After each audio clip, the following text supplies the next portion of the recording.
Hechos capítulo 4, versículos del 1 hasta el 22. El resto del capítulo 4 lo dejamos para el domingo. Dice así: mientras Pedro y Juan le hablaban a la gente, se vieron enfrentados por los sacerdotes, el capitán de la guardia del templo y algunos de los saduceos. Estos líderes estaban sumamente molestos porque Pedro y Juan enseñaban a la gente que hay resurrección de los muertos por medio de Jesús. Los arrestaron y, como ya era de noche, los metieron en la cárcel hasta la mañana siguiente. Pero muchos de los que habían oído el mensaje lo creyeron, así que el número de hombres creyentes ascendió a un total aproximado de 5.000. Al día siguiente, el concilio, integrado por todos los gobernantes, ancianos y maestros de la ley religiosa, se reunió en Jerusalén. El sumo sacerdote Anás estaba presente junto con Caifás, Juan, Alejandro y otros parientes del sumo sacerdote. Hicieron entrar a los dos discípulos y les preguntaron: ¿con qué poder o en nombre de quién han hecho esto? Entonces Pedro, lleno del Espíritu Santo, les dijo: gobernantes y ancianos de nuestro pueblo, ¿nos interrogan hoy por haber hecho una buena obra a un lisiado? ¿Quieren saber cómo fue sanado? Déjenme decirles claramente, tanto a ustedes como a todo el pueblo de Israel, que fue sanado por el poderoso nombre de Jesucristo de Nazaret, el hombre a quien ustedes crucificaron, pero a quien Dios levantó de los muertos. Pues es Jesús a quien se refieren las Escrituras cuando dicen: la piedra que ustedes los constructores rechazaron, ahora se ha convertido en la piedra principal. En ningún otro hay salvación. Dios nos ha dado ningún otro nombre bajo el cielo mediante el cual podamos ser salvos. Los miembros del concilio quedaron asombrados cuando vieron el valor de Pedro y de Juan, porque veían que eran hombres comunes sin ninguna preparación especial en las Escrituras. También los identificaron como hombres que habían estado con Jesús. Sin embargo, dado que podían ver allí de pie entre ellos al hombre que había sido sanado, no hubo nada que el concilio pudiera decir. Así que les ordenaron a Pedro y a Juan que salieran de la sala del concilio y consultaron entre ellos. ¿Qué debemos hacer con estos hombres?, se preguntaban unos a otros.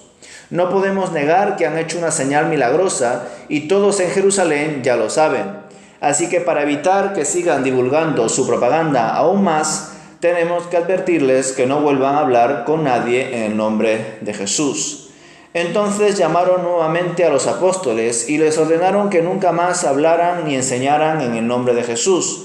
Pero Pedro y Juan respondieron: ¿acaso piensan que Dios quiere que los obedezcamos a ustedes en lugar de a Él?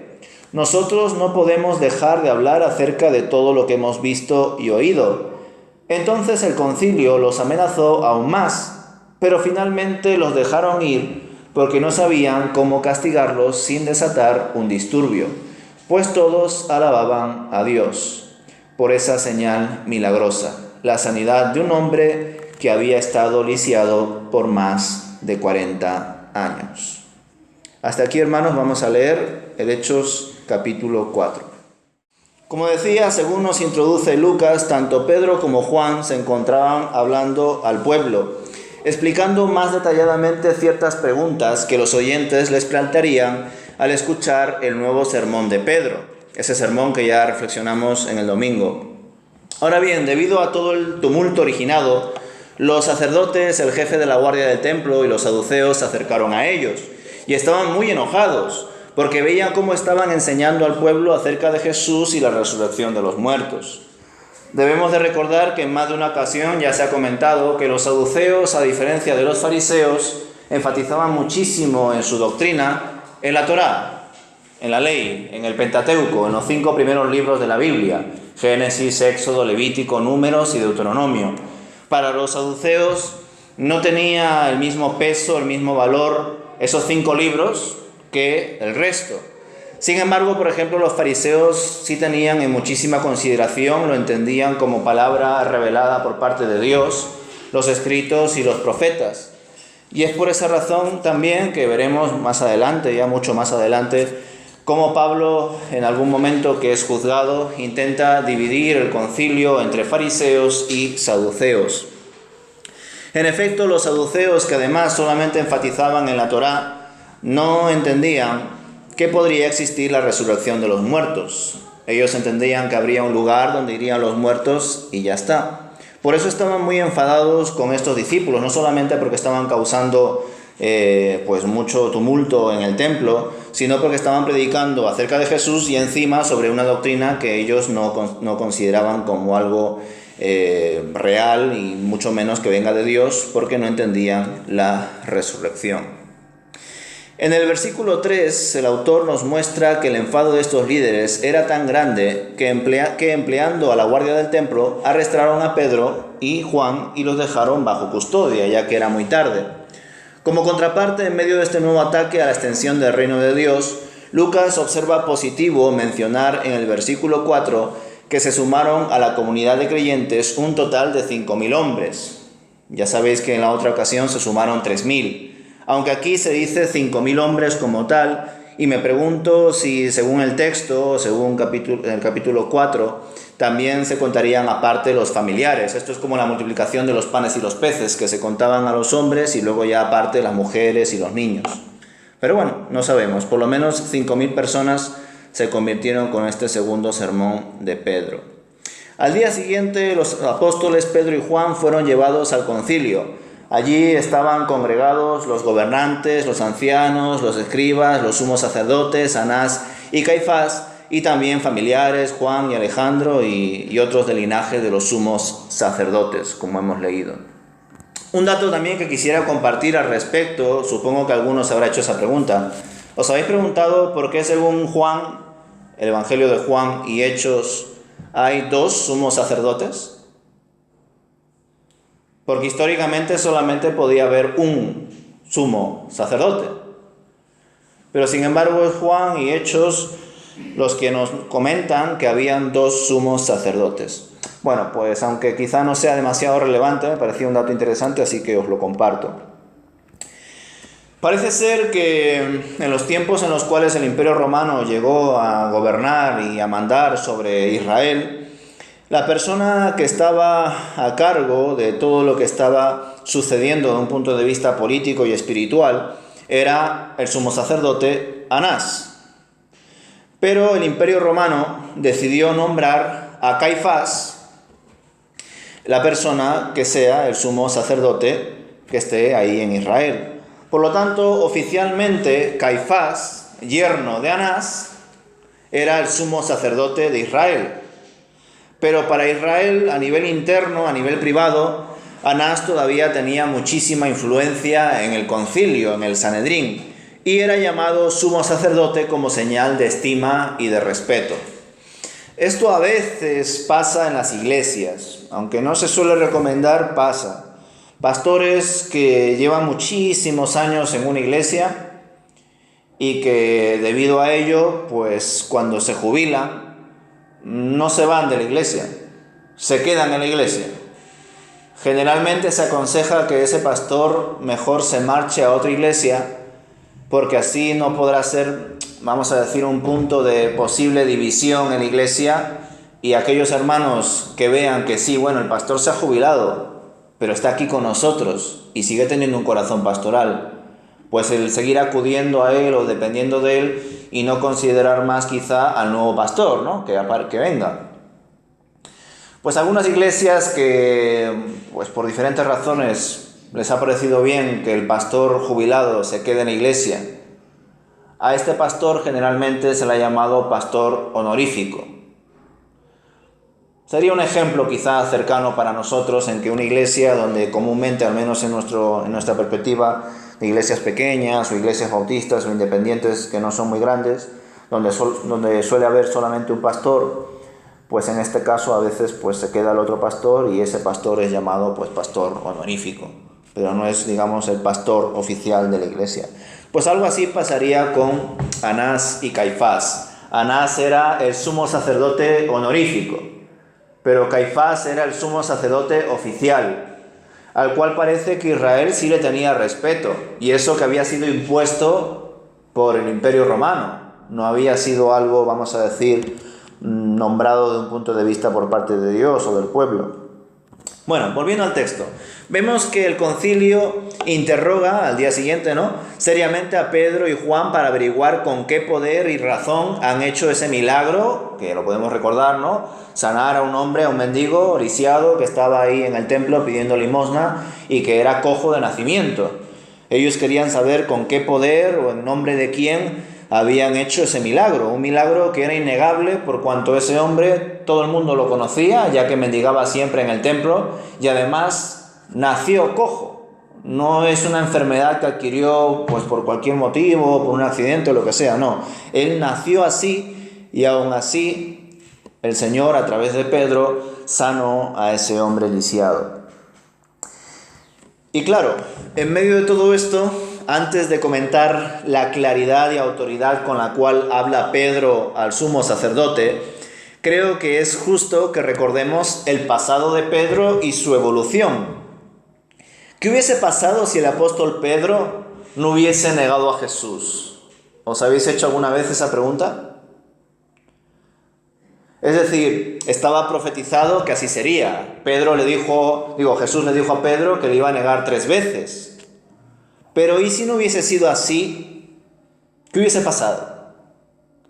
Pues muy probablemente el apóstol Pedro hubiese sido juzgado junto con Jesús ante el concilio. Muy probablemente ese mismo día Pedro hubiese sido puesto en el concilio y Anás y Caifás les juzgarían, junto con los demás ancianos y sacerdotes y líderes. Pero mira, ahora puedo hacer una pregunta. Sí. De esto. Cuando le niegan, Sí. uno de los, no sé si es Juan o es Mateo, le dejan entrar a Pedro porque Juan era un conocido y le dice a la portera, déjale que entre. Pero no solamente estaba Pedro, estaba también Juan, cuando juzgaban a Jesús. Lo que se hubiera ocurrido a los dos, que les juzgasen a los 3 en vez de solo a Jesús. Probablemente, quizás sí. Aunque ahora estaba centrándome más en Pedro en cuanto a que parece ser que era como su destino, vamos a decirlo entre comillas, porque Pedro, por miedo, por no querer ser juzgado o incluso quizá apedreado o cualquier cosa peor, él no lo sabría exactamente, él negó a Jesús y no fue puesto delante de Anás y Caifás, no fue juzgado injustamente delante del concilio como en el caso de Jesús, pero iba a serlo en algún momento. Este iba a ser el momento. También lo otro característico es que, claro, si hipotéticamente hablando, si Pedro no hubiese negado a Jesús y hubiese sido entregado y puesto en el concilio junto con Jesús, Pedro hubiese compartido muy probablemente el mismo destino que Jesús. Pedro y Jesús hubiesen sido crucificados. Ya no hubiesen sido 3, hubiesen sido 4, ¿no? En esa imagen que tenemos de la crucifixión de Jesús. Evidentemente no fue así, estamos hablando en hipótesis. Os comparto esto no solamente para ver la evolución de Pedro, sino que estaba reflexionando en ello durante la semana, porque da la sensación de que, como era su destino, tarde o temprano Pedro debía estar delante del concilio, delante de Anás y Caifás, los 2 sumos sacerdotes de Israel. Y tarde o temprano, eso ya no lo vamos a tratar hoy, Pedro iba a morir crucificado. Pedro, como he dicho, si hubiese sido un buen discípulo en ese momento, si hubiese tomado para sí de forma profunda y literal, niégate a ti mismo, toma tu cruz y sígueme, de nada vale ganar este mundo si pierdes tu alma, y etcétera, etcétera, diferentes consejos, mandamientos y enseñanzas de Jesús. Si Pedro hubiese interiorizado esas enseñanzas, Pedro no hubiese negado a Jesús. Y hubiese sido puesto en el concilio, juzgado injustamente y hubiese sido crucificado. Pero no era el tiempo de Pedro. Pero Pedro acabó siendo juzgado ante el concilio. Y esto es algo que también os quería comentar. En ningún momento Pedro y Juan tienen miedo aquí. En ningún momento Pedro y Juan niegan su fe. Y debemos de recordar que Pedro y Juan en esta ocasión, evidentemente, no estaban siendo personas acusadas por blasfemia, pero nosotros ya sabemos que al concilio no le hacía falta que Juan y Pedro blasfemasen para inventar que efectivamente blasfeman y hay que apedrearlos, o hay que entregarlos a los romanos para que lo crucifiquen, porque eso mismo es lo que hicieron con Jesús. Es decir, no sé si Pedro y Juan, estando en la cárcel, reflexionaron en ello, pero era una posibilidad. Pedro y Juan, que acababan de recibir el Espíritu, que ya habían hecho diferentes prodigios, señales y milagros, y Lucas solamente nos recoge el milagro de sanidad de este cojo, pero habría muchos más. Ellos quizá habrán pensado, bueno, lo mismo, nos juzgan injustamente y nos apedrean o nos mandan a crucificar como nuestro Señor. Pero aún así, en ningún momento Pedro y Juan se retractan. En ningún momento empiezan a hablar con palabras aceitosas y cercanas e inclusivas delante del sumo sacerdote y compañía. Todo lo contrario. Pedro habla con claridad y autoridad. Por tanto, en el tiempo de Dios, Pedro, lleno del Espíritu Santo, pudo ya estar por fin frente al concilio y dar testimonio acerca de Jesús. Pudo haberlo hecho junto con Jesús, pero no era el momento, no era el tiempo de Dios. Pedro todavía debía madurar en su fe. Aquí ya llegó ese momento. Y Pedro, delante del concilio, junto con su compañero y hermano Juan, empiezan a hablar, dando su testimonio de fe. Pedro debía anunciar el nombre y el poder con el que hizo el milagro, y así lo hace. El apóstol les muestra que la sanidad se realizó en el nombre de Jesucristo, de aquel que ellos crucificaron, pero que Dios resucitó. Pensadlo, Pedro, un humilde pescador, que ya sabía que las autoridades políticas y espirituales que estaban delante de él eran corruptas y estaba siendo juzgado, y aún así Pedro, con la autoridad que le da Dios, evidentemente, emite un juicio a sus juzgadores. Les dice: a aquel que vosotros habéis mandado crucificar, pero que Dios lo resucitó. Es más, reafirma esa acusación citando el Salmo 118, versículo 22. La piedra que ustedes, los constructores, rechazaron, ahora se ha convertido en la piedra principal. ¿Quién es esa piedra? Jesucristo. En el versículo 13 comprobamos que pese al gran enfado del concilio, de todos los ancianos, líderes, sacerdotes y sumos sacerdotes, todo lo que había ocurrido allí no lo podían explicar. Se quedaron, por un lado, además sorprendidos al escuchar la osadía con la que hablaba Pedro, porque sabían que era una persona humilde, que no había sido instruida en el estudio de las Escrituras. Y además también había reconocido que ellos estuvieron con Jesús.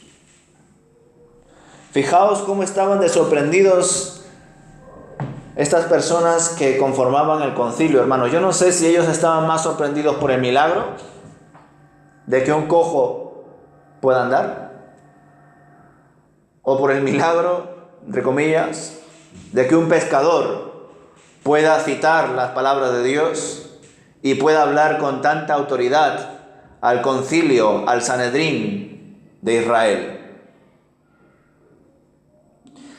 El Sanedrín, al ver que no podían negar la realidad del milagro, mandaron que salieran de allí por un momento para que ellos, de forma privada, puedan deliberar qué pueden hacer con estos dos hombres. Finalmente decidieron que debían prohibirles no hablar más acerca de Jesús a nadie y no utilizar su nombre para nada, ni para hacer milagros, ni para nada. No obstante, Pedro y Juan respondieron que ellos debían hacer caso a Dios antes que a los hombres, antes incluso que al propio concilio o Sanedrín de Israel. Era el deber de ellos el dar testimonio de todo lo que habían oído y visto acerca de Jesús. Y por más que ellos les juzguen, les metan en la cárcel, les amenacen verbalmente, o como ya más adelante se ve en la historia, los manden crucificar, ellos no iban a dejar de hablar de Jesús. El concilio, al ver que no tenían ninguna forma de castigarlos y que además el pueblo estaba al lado de ellos, y alabando a Dios por el impresionante milagro, decidieron dejarles libres a Juan y a Pedro. Parece ser que el hombre cojo de nacimiento tenía más de 40 años, se nos da ese dato aquí. Y era muy conocido por todos porque, como ya sabéis, pedía limosnas en el templo de Jerusalén.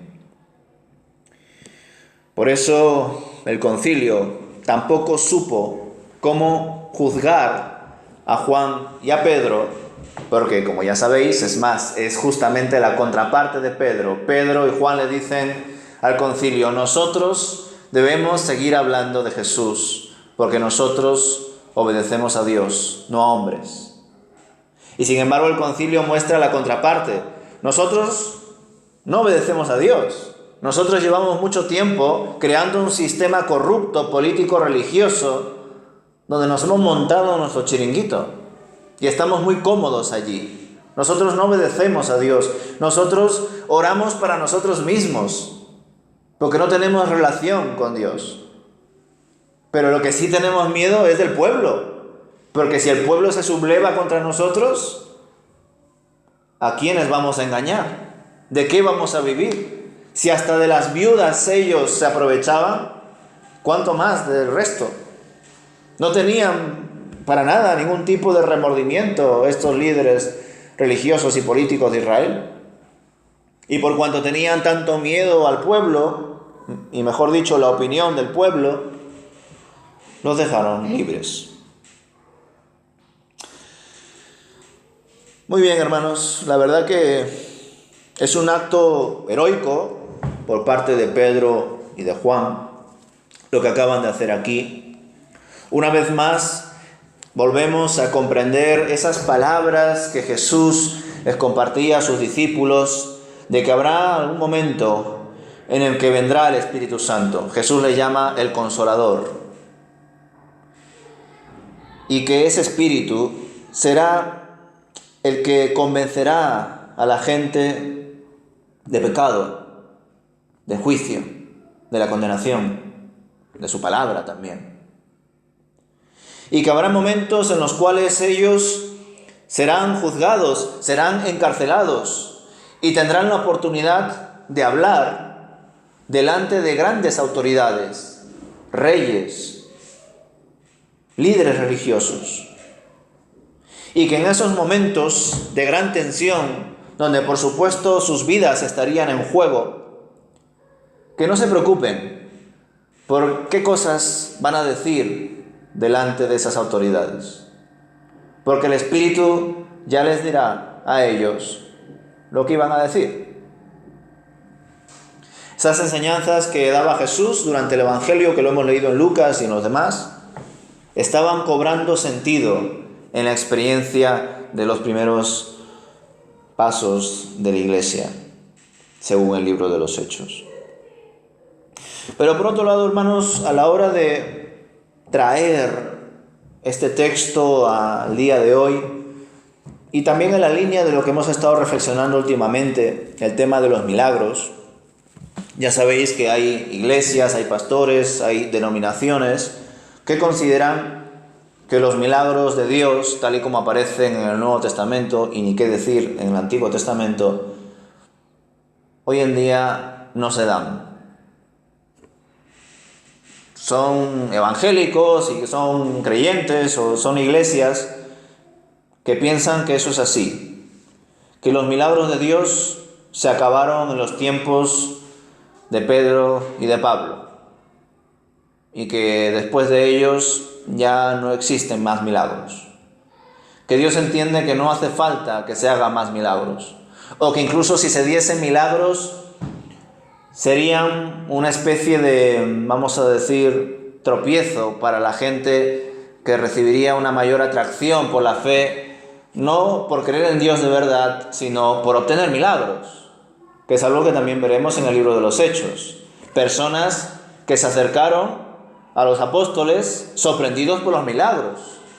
Incluso uno de ellos, ya lo veremos, quería comprar ese don, porque quería también él hacer milagros y toda esa vida espiritual que estaba viendo en la comunidad de creyentes, él lo quería vivir también y ser una persona que pueda administrar esos dones espirituales. Muy bien, hay un grupo que piensa eso. Sin embargo, hay otro grupo que entiende que Dios hoy en día hace milagros. Quizá no los hace de forma tan vistosa como antes. O quizás sí. Ya sabéis que hay iglesias que parece que hay milagros cada 2 por 3. De hecho, dentro de este grupo hay una expresión muy particular, y seguro que esto lo habréis visto alguna vez en el metro o en cualquier transporte público o por las calles. Pancartas de iglesias evangélicas de cualquier nombre que te dicen: este miércoles a las 7 de la tarde, milagros de sanidad en nuestra iglesia de no sé dónde, en la calle tal. ¿No lo habéis visto nunca? Pues yo sí lo he visto. O en la vigilia de la iglesia va a venir el pastor o el, ¿cómo se llama?, el profeta no sé quién, y va a dar una palabra de sanidad. Ven, da tu ofrenda y recibirás un milagro. Eso ha llegado aquí, vamos, yo lo he visto hace tiempo. Por supuesto, esto de manera totalmente exagerada, exponencial, ocurre en Latinoamérica y en Estados Unidos, pero aquí ha llegado. Hermanos, cuando leemos y reflexionamos en los milagros, en el Nuevo Testamento especialmente, debemos entender que los milagros en ningún momento buscan, vamos a decir, la estabilidad o el placer o el bienestar del ser humano meramente. Los milagros de personas que eran ciegos y que luego veían, personas que eran cojas y que luego andaban, etcétera, etcétera, no eran milagros simplemente hechos para que esa persona pudiese andar y ya está, pudiese ver y ya está.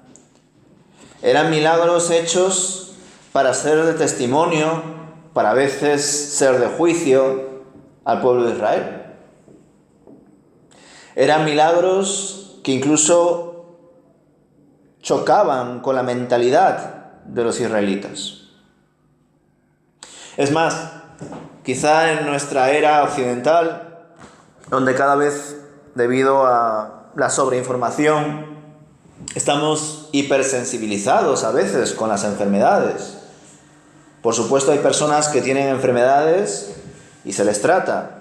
Pero también sabemos que hoy en día, al menos en el primer mundo, como se suele decir, en los países desarrollados, se presenta muy a menudo el fenómeno de personas que creen tener una enfermedad, pero que no la tienen. Y que por tanto lo que tienen es algún tipo de problema psicológico. Y quizá de un punto de vista cristiano, podríamos decir un problema espiritual. Ahora bien, también hay ocasiones donde la persona tiene una enfermedad, científicamente todavía no se puede demostrar qué enfermedad es, pero tiene la enfermedad. ¿Y eso por qué pasa? Porque la ciencia está evolucionando poco a poco. ¿Cuántas cosas que hoy en día no se pueden demostrar ni tratar científicamente, médicamente? Pues probablemente dentro de unas décadas se podrá hacer. Pero nosotros debemos tener en cuenta toda esa gama, ¿verdad?, de posibilidades. No podemos ignorarlo. Por eso, hermanos, el tema de los milagros, desde nuestro punto de vista, a veces puede ser analizado de forma superficial. Porque debemos entender, hermanos, que los judíos veían al ser humano como una unidad. No lo separaban en partes como nosotros lo hacemos. Sí, en su forma de hablar, de expresarse, quizá a veces usarían pues alma, espíritu, cuerpo, corazón, mente, conciencia, etc. Pero al fin y al cabo eran una sola persona. Sin embargo, nosotros que intentamos dualizar, o 3 partes, 4 partes, 5 partes, 6 partes, a veces nos confundimos con tantas partes del ser humano. ¿Por qué digo esto? Porque los judíos, tanto el pueblo como el concilio, estaban tremendamente sorprendidos, no solamente por el acto sobrenatural de que un cojo lisiado pudiese andar, sino porque ellos habían determinado que ese hombre cojo era un pecador.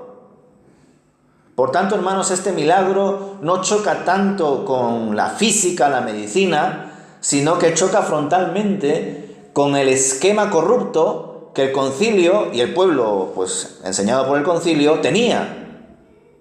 Y era el esquema de, si una persona nace con una deformidad, con una enfermedad, con lo que sea, nace así porque sus padres han pecado. Y Dios ha decidido castigarles con un hijo enfermo. Esto que os acabo de decir, que por supuesto es una atrocidad, era lo que el concilio y buena parte del pueblo de Israel creía. Dios ha castigado a esa familia y por eso su hijo ha nacido lisiado. Y si esa persona sigue lisiada, o si una persona que ha nacido normal tiene una enfermedad de repente, es porque tiene un pecado en su vida y no lo ha confesado, no lo ha dejado atrás. Esta idea, por ejemplo, también del pueblo de Israel en los tiempos de Jesús y de Pablo, hoy en día, desgraciadamente, en ciertas iglesias evangélicas se tiene. Y ya os lo he dicho varias veces. ¿Hay algún hermano que tenga una enfermedad y que no se cura? Y que además los médicos tampoco lo pueden curar. Eso es porque tienes un pecado oculto. Los hermanos pastores de esas iglesias te van a decir eso. O eso es porque no estás ofrendando lo que tienes que ofrendar. O eso es porque no estás orando como debes orar. En definitiva, manipulación. Por tanto, hermanos, debemos entender este gran milagro, no solamente por lo sobrenatural de que un hombre cojo ande, sino porque chocaba frontalmente con la mentalidad de ellos de que ese hombre era un pecador. Porque ellos no podían negar lo visual, lo físico, que ese hombre cojo andaba y hasta saltaba en el mismo momento en el que fue sanado. Y por tanto no podían negar que Dios estaba usando a Pedro y Juan, porque ellos mismos le dijeron a Jesús, ¿verdad? En otro contexto, con esa famosa historia del paralítico, que los amigos lo llevan por arriba, ¿verdad? Y que traen al paralítico en la presencia de Jesús porque estaba muy ocupado, y esos amigos le insisten a Jesús para que sanen a su amigo paralítico, y ellos pues estaban expectantes de que eso pasase, y efectivamente el Señor Jesús les sanó después, ¿no? Pero en medio de eso estaban ahí ciertos líderes religiosos diciendo, pero ¿cómo va a sanar Jesús a este hombre paralítico si este hombre paralítico está enfermo por sus pecados? Y es por eso que Jesús les habla, ¿no? ¿Qué es más fácil? ¿Que el paralítico ande o que yo le perdone sus pecados? Y en efecto Jesús les enseñó que Él tenía la autoridad para perdonarle los pecados y para sanarle, porque era el Hijo de Dios.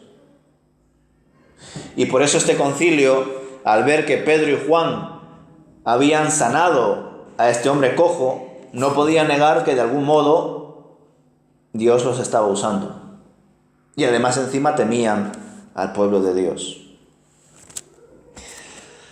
Dicho esto, hermanos, independientemente de que quizá alguno piense que los milagros que aparecen en la Biblia hoy en día ya no pasan, o de que entendáis que sí, ¿os imagináis que hoy en día pasen estos milagros como están aquí escritos?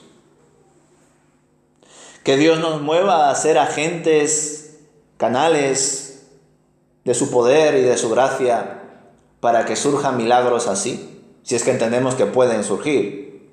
Porque si sois del grupo que piensa que no, que los milagros eran solamente para ese tiempo, pues evidentemente esta pregunta no tendría sentido para aquellas personas que piensan eso. Pero claro, ya os he dicho que los milagros no se producen por el mero bienestar de la persona. Los milagros no se dan para que la persona que haga el milagro se lleve, digamos, un trofeo por ello, una fama por ello. Todo lo contrario, hermanos, parece ser que aquí la persona que hace milagros, por parte de Dios, corre un grave peligro. ¿A cuántos de vosotros les gustaría recibir un milagro? A todos. ¿Y a cuántos de vosotros les gustaría tener el poder de hacer milagros? También a todos.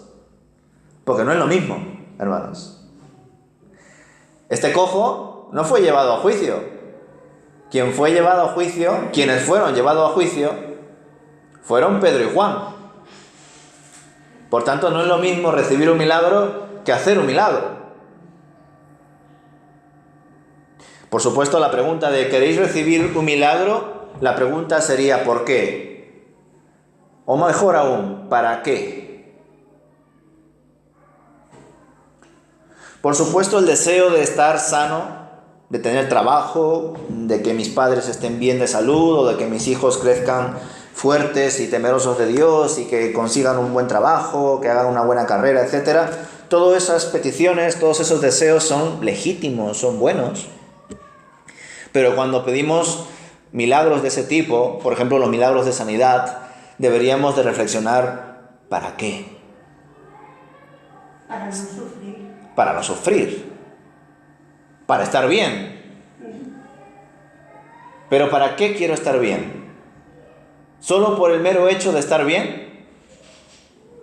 En definitiva, un deseo totalmente lógico y razonable. Sí, quiero estar bien. ¿Quién va a querer estar mal?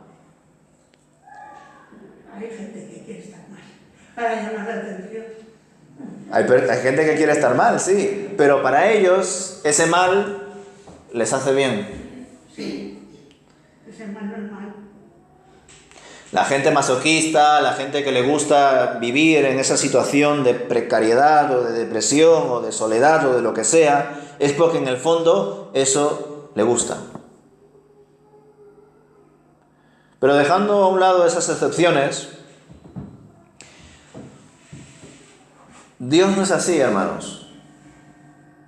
Por supuesto, Dios ha escuchado muchas oraciones y ha hecho muchos milagros donde se ha dejado claro que Dios ha ofrecido el bienestar de esa persona.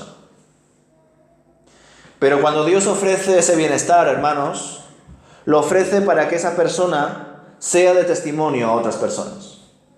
O lo ofrece para que ese acto milagroso sea de debate para la gente que lo haya visto, de impacto para la gente que lo haya visto. Porque si no, por ejemplo, cuando estuvimos reflexionando la otra vez, de que os dije que las mujeres, según Lucas, las mujeres adineradas que siguieron a Jesús, fueron las que mantuvieron el ministerio de Jesús y sus discípulos. Y yo os dije, Jesús todos los días por la mañana se podría haber levantado y hacer así, o ni siquiera hacer nada, y multiplicar panes y peces por doquier. Jesús todos los días podría vivir en una casa enorme, porque era Dios. Él podría hacer así, o ni siquiera hacer esto, pensarlo, y ya se hacía. Pero en vez de que eso pasase, Jesús prefirió vivir como una persona común, sencilla, que iba de un lado a otro, que le invitaban a comer allí, a dormir allá, a estar con esta gente y luego con la otra. Y que las mujeres adineradas que seguían a Jesús diesen el dinero, una ofrenda de su corazón, para que ellos pudiesen subsistir, para que ellos puedan comprar los alimentos para vivir de forma sencilla. Jesús podría haber incluso creado dinero, pero no lo hizo. Y eso nos hace pensar, hermanos, que aunque Dios pudiese hacer muchísimos milagros todo el rato, Dios cuando hace milagros lo hace con un propósito. Y como sé que es algo sensible, en su día también creo que os lo comenté. Imaginaos que mañana más tarde, pues desgraciadamente descubro que tengo cáncer. Yo. Por supuesto, desde un punto de vista psicológico, me afectará. Más aún si entiendo que es un cáncer avanzado, que ya no hay solución más allá que paliativos y tratamientos para vivir un poco mejor en medio del dolor. Por supuesto, pasaré por altibajos. Por supuesto, habrá días que le clamaré a Dios: Señor, quítame esta enfermedad. No quiero morir tan joven de cáncer. Pero si yo llego a reflexionar en lo que leo en el Evangelio, en el libro de los Hechos y en tantos textos de la palabra, cómo es la voluntad de Dios, yo sabré, hermanos, que por supuesto Dios, como mi Padre, va a escuchar mis oraciones siempre. Que Él me va a acompañar en medio del dolor. Y que Él, si quiere, me puede sanar. Pero si por alguna razón no me sana, por supuesto pasaré también probablemente un tiempo en el cual no lo acepte. Pero si profundizo en mi relación con Dios, en su palabra, entenderé que si Dios no me sana del cáncer, es porque mi propósito en esta vida ha concluido. Y si Dios me llegase a sanar del cáncer cuando todos los médicos me dicen que solamente me quedan 4 meses, es porque Dios tiene grandes planes para mi vida. Sea que muera o que viva, para Dios sirvo. Y así debemos entender la vida, hermanos. Si tengo una enfermedad y me estoy muriendo, Señor, sáname si es tu voluntad. Pero si me tengo que morir ya, llévame contigo. Habrá concluido mi vida. Así deberíamos de ver las cosas, hermanos. Y yo sé que es complicado, pues porque somos egocéntricos. Porque aunque seamos creyentes, pues todavía nos cuesta el negarnos a nosotros mismos, tomar nuestra cruz y seguirle. No somos capaces a veces de dar un poco de nuestro tiempo. Imagínate que voy a dar toda mi vida. Pero Dios no quiere un poco de tu tiempo. No quiere un porcentaje de tu dinero. Quiere todo. Quiere que toda tu vida, todo tu trabajo, tu dinero, tu familia, todo tu ser, todo sea para Él. Y dejar que Él lo administre. Yo creo que queda claro, hermanos, que yo me siento del grupo de personas, de creyentes, que entiende que los milagros hoy en día, los milagros de Dios, existen. Que quizá, debido a las redes sociales, a toda la comunicación que hoy en día existe, ¿verdad? El populismo y todas las acciones mediáticas que a veces se producen, quizá Dios, por no ser de tropiezo,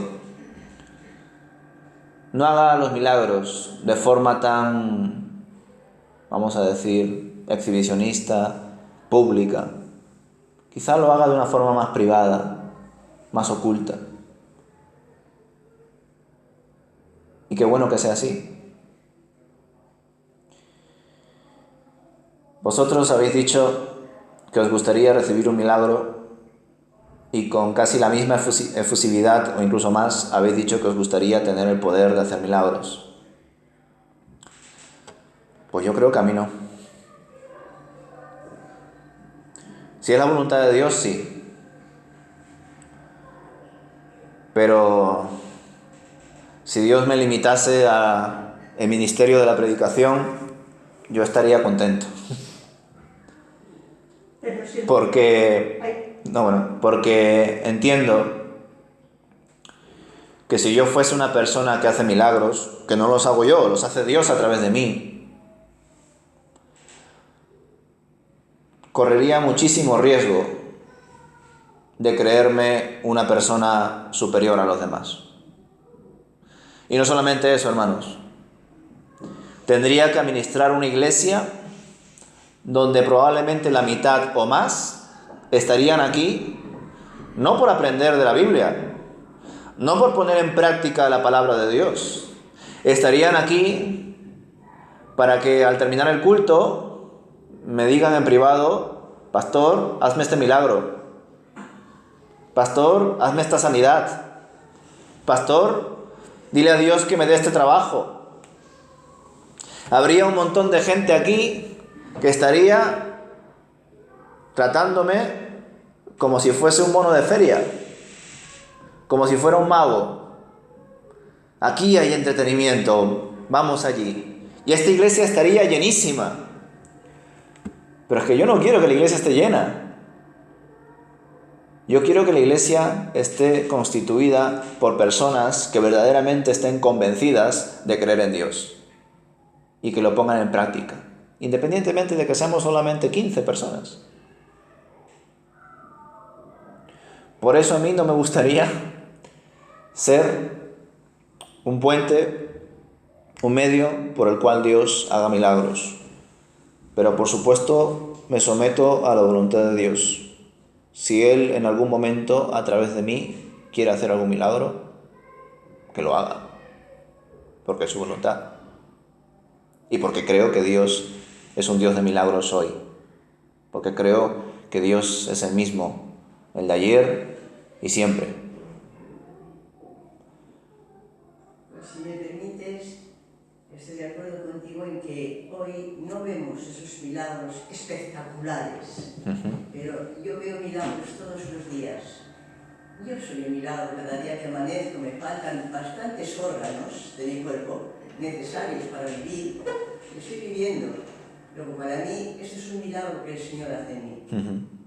Que no se ve, pero le veo y le siento yo. Porque ha sido su voluntad. Porque he rogado y esta iglesia ha rogado mucho. Y Él de las oraciones, pero siempre aceptando su voluntad. Desde luego, hermanos, quizá no lo habéis visto así, pero yo entiendo que todo creyente, todo verdadero hijo de Dios, es un milagro andante. Y es por eso que también estoy convencido de que Dios sigue haciendo milagros hoy.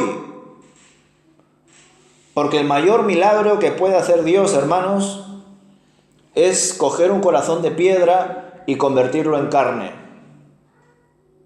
Que una persona que esté muerta espiritualmente vuelva a la vida y su espíritu clame a su espíritu: Abba, Padre. La conversión es el mayor milagro que Dios puede hacer. Y lo está haciendo. Y yo creo en ese Dios. Y ese es el milagro que más debemos anhelar. Y ni qué decir también el milagro de que perseveremos en la fe. Porque a diferencia de la conversión, y esto es un misterio, porque la conversión es nacer de nuevo, y ninguno de nosotros ha podido decir a su madre antes de nacer: madre, engéndrame. Y del mismo modo, ninguna persona sin tener el Espíritu le puede haber dicho al Espíritu: Espíritu, devuélveme a la vida. Por tanto, la conversión es algo que depende totalmente de Dios. Y la perseverancia en la fe también. Pero de forma misteriosa, los textos bíblicos nos enseñan que el perseverar en la fe también forma parte de la responsabilidad humana. De que nosotros, pese a toda nuestra debilidad, debemos practicar las disciplinas espirituales, debemos estar en comunión con Dios, debemos buscar el amor entre los hermanos, pese a todas las diferencias que tengamos. Y eso es un enorme milagro, hermanos. El que estemos juntos, pese a nuestras diferencias ideológicas, culturales, de edad, de todo, eso también es un milagro. Y al final, hermanos, cuando abrimos esta puerta nos damos cuenta de que los milagros, los actos sobrenaturales, son sobrenaturales cuando no son tan comunes. Por ejemplo, para una iglesia estándar de España, sería un tremendo milagro que en un culto o en una pequeña campaña evangelística se conviertan de verdad 100 personas. Sería un milagro tremendo, hermanos, porque eso no pasa aquí. Y si pasa de cara a las fotos, a la televisión, etcétera, o al sensacionalismo o al emocionalismo, ¿no? Pero no pasa de verdad. Pero ¿sabéis por qué para nosotros sería un milagro tremendo que se conviertan 100 personas? Porque no es lo normal. Pero sin embargo, tú vete a una iglesia, una mega iglesia de Estados Unidos o de Latinoamérica, o vete a una campaña evangelística de miles y miles de personas de Latinoamérica o Estados Unidos, y tú dile al conferenciante, misionero o el que sea que se ponga al frente, hermano, solamente se han convertido 100 personas. Te va a decir, ¿cómo? ¿Solo 100? Pero si en el resto de las campañas se han ido convirtiendo de 10.000 a 10.000 a 10.000. Lo que para nosotros sería un enorme milagro, para esa persona sería, ¿será que no he predicado bien? ¿Será que no estoy en comunión con Dios? Es decir, pondríamos preocupación en el corazón de ese misionero o predicador. Por eso, hermanos, debemos de reflexionar también en las expectativas que tenemos acerca de los milagros, en cómo también definimos los milagros para nosotros, en qué son los milagros para nosotros. Pero sobre todo en el propósito de los milagros, que es en lo que quiero enfatizar, creo que lo he enfatizado y con lo que quiero terminar. Es muy importante, hermanos, entender que los milagros de Dios son actos sobrenaturales que buscan un bien mayor. Pensadlo. Jesús resucitó a Lázaro, pero Lázaro volvió a morir, ¿verdad? No sigue vivo por ahí, ha muerto. Porque su resurrección no era la misma resurrección que la resurrección que vamos a experimentar todos aquellos que creemos en Dios. Su resurrección era de volver a la vida, no a una vida plena, sino a la vida que tenía. Una vida efímera, una vida corruptible. Ya sea de viejo o de lo que sea que haya muerto, murió. Pero sin embargo, gracias a ese milagro, muchas personas probablemente habrán creído en Jesús. Y eso es lo verdaderamente importante. Mirarlo incluso desde un punto de vista financiero o estadístico. Dios realiza actos que para nosotros, como no son comunes, son sobrenaturales, evidentemente, son milagros, nos impactan, pero es que eso no debería ser el mayor anhelo, porque eso se pierde. Por ejemplo, este cojo podría haber tenido quizá un accidente al mes siguiente, se cae por una zanja y otra vez queda cojo el hombre, ¿verdad? Se quedó igual. Pero lo que se consiguió a través de este cojo, hermanos, 5.000 hombres se convirtieron, eso no hay vuelta atrás. Porque si esas 5.000 personas se convirtieron, si volvieron a nacer de nuevo, si Dios hizo la obra en esos 5.000 corazones, Dios la terminará. Lo que Dios empieza, Dios lo acaba. Y es ahí, hermanos, donde debemos enfatizar en cuanto a los milagros, en la conversión de las personas, en la perseverancia en la fe de los creyentes, porque eso es verdaderamente lo más importante de esta vida y de la eternidad. Estar en comunión con Dios. Y una vez más, por supuesto que es lógico y legítimo que si estás enfermo, quieras estar sano. Que si no tienes trabajo, quieras tener trabajo. Que si tus hijos o tus padres también están mal o se han ido o has discutido con ellos o lo que sea, reconciliarte con ellos. Por supuesto que todo eso es totalmente legítimo, hermanos.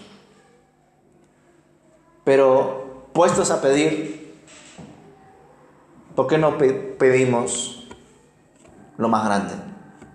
Lo más importante, puestos a pedir, ¿verdad? Si cuando oramos creemos que Dios nos escucha y que si es su voluntad puede cumplir nuestra petición, pues aprovechemos y mejor oremos por aquello que verdaderamente merece la pena. Por ejemplo, voy a seguir conmigo mismo para no ofender a nadie o no herir la sensibilidad de nadie. Imaginaos que mi madre, dentro de 6 meses, otra vez, cáncer, por ejemplo. Voy a seguir con la misma enfermedad. Yo, como su hijo, como persona creyente, por supuesto, le voy a rogar a Dios que la cuide, que dé sabiduría a los médicos, que ojalá, si es su voluntad, la sane, y que incluso esa sanidad, si Dios la da, sea un punto de inflexión para su vida y crea en Dios, ¿verdad? Totalmente legítimo, yo creo que cualquiera lo haría. Pero imaginaos que ella, por cualquier razón, se sana, pero sigue igual, sin creer en Dios, sin tener una relación profunda con Dios. Bueno, gracias, Señor. Iba a morir con 55 años y quizá al final morirá con 85. Pero ¿a dónde va su vida cuando muera? Por supuesto que nosotros queremos primero que todo el mundo sea creyente y que todos moramos de viejitos en nuestra camita sin darnos cuenta y con 90 años. Yo creo que casi cualquiera quiere eso, o incluso vivir más, ya puestos a pedir, ¿verdad? Porque la gente no quiere morir, es normal. Jesús mismo lloró al ver a su amigo muerto. Pero aún así, hermanos, debemos ver las cosas, como reflexionaremos este domingo, con la mente de Dios, con la mente de Cristo. Así debemos ver las cosas, desde la perspectiva de Dios. Y sí, Señor, si consigues que mi madre te conozca, que mi madre se arrepienta, se convierta y además se sane del cáncer, Padre, no tengo palabras para agradecerte. Pero si quizá no se sana del cáncer, pero cree en ti en medio de ese proceso de enfermedad, donde yo como su hijo la acompañaré, estaría muy, pero que muy agradecido a Dios, aún muriendo dentro de un año, ¿verdad? Quizá esto, hermanos, suene loco, pero la palabra de Dios, el Evangelio, es locura para aquellos que no profundizan en su palabra, para aquellos que no tienen una relación con Él. Y no pasa nada si os suena locura, porque todos estamos en proceso de crecimiento. Y por supuesto también está el factor de que a veces podemos hablar de una forma cuando estamos en una situación estable y luego pensar otra y hablar de otra forma cuando estamos en esa situación de verdad. Pero ojalá seamos como Pedro en ese sentido. Pedro falló. Pedro temió por su vida. Negó 3 veces a Jesús. Pero aquí Pedro, después de haber recibido el Espíritu y por supuesto haber crecido espiritualmente muchísimo más, haber madurado, dio la cara ante los enemigos, aún sabiendo que quizá podría haber sido condenado a muerte. De hecho, más adelante lo veremos. Este mismo concilio o en buena parte, será el que mande apedrear a Esteban. Pedro y Juan podrían haber acabado igualmente que Esteban, muerto a pedradas. Pero no fue el tiempo de Dios. No fue la voluntad de Dios para ese momento. Les esperaba todavía más adelante ese destino. Y esa es otra gran reflexión también para nosotros, hermanos, que por supuesto Pedro y Juan fueron, y los demás apóstoles y discípulos, fueron grandes canales de milagros. Y Dios les habrá dado muchísima sabiduría y protección durante su ministerio. Pero cuando ellos murieron con lanzas o crucificados o cerrados o lo que sea, ahí tampoco Dios les abandonó. Pero murieron, pero Dios no les abandonó. Y sin embargo eran canales de milagros, de gracia, de sabiduría, y Dios estaba con ellos. ¿Creéis, hermanos, que estos discípulos entendieron cuando estaban siendo crucificados, cuando estaban siendo martirizados por su fe, que Dios les había abandonado? Yo creo que no. Esteban vio los cielos abiertos y ahí estaba, como que no le estaban matando. Es decir, yo pienso que Dios en el último momento te tiene que ayudar como te ayuda con todo. Podemos estar muy amedrentados ahora mismo con las perspectivas que tenemos de morir, todo lo que tú has dicho, y tener miedo, mucho miedo. Pero tenemos que tener confianza porque Dios nos ha traído hasta aquí. Como tú dices, el trabajo que empieza acaba, o sea que confiar siempre de la misma manera. Pues con estas reflexiones, hermanos, respecto a los milagros y respecto al cuidado de Dios, a la fe, a cómo evolucionan estos personajes como Pedro y en cómo nosotros también queremos evolucionar como creyentes, pues termino esta reflexión con vosotros y espero que el Señor nos siga guiando en el tema de los milagros, en también cómo formulamos nuestras oraciones, en cómo le rogamos a Dios que haga milagros de sanidad, que por supuesto son totalmente legítimos de pedir, pero que más allá de eso también reflexionemos en la importancia de la conversión, de que Dios siga añadiendo a su iglesia a aquellos que deban ser salvos. Amén.